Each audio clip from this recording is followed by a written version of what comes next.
আজ বৃহস্পতিবার, নিরামিষ খাওয়ার দিন, তাই একটু বাইরে থেকে খাবার আনানো হয়েছে।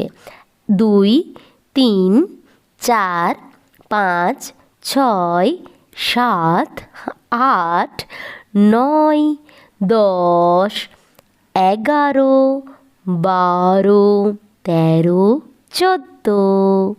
14টা প্যাকেট বেরিয়েছে। প্রথমেই খুলে নিই ডালের প্যাকেটটা। ডালটা ছিল সোনামুগের। এটা ওই বর্গভীমা মন্দির পাড়ায় যেই জগন্নাথ হোটেল আছে সেখান থেকে মামনি নিয়ে এসেছে। পায়েসের পর এটা ঠিক কি জানি না, একটু পুদিনার গন্ধ আসছিল। শরবত শরবত হবে। তারপর কুমড়োর ঘন্ট, শাকের তরকারি, কী শাক জানি না, তবে বেশ বেগুন টেগুন দিয়ে বানিয়েছিল, খেতে বেশ টেস্টি। লাল লাল ঝাল ঝাল এঁচোড়ের তরকারি আর চানা মশলা। এই দেখো গাজর আর শশার স্যালাড, আর আছে লেবু। আর এই হচ্ছে গোবিন্দভোগ চালের পোলাও। আর গোবিন্দভোগ চাল দিয়েই সাদা ভাতটাও তৈরি করেছে এখানে।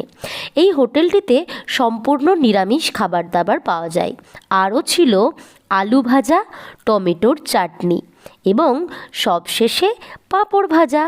আজকের থালিটা তোমাদের কেমন লাগলো কমেন্টে অবশ্যই জানিও।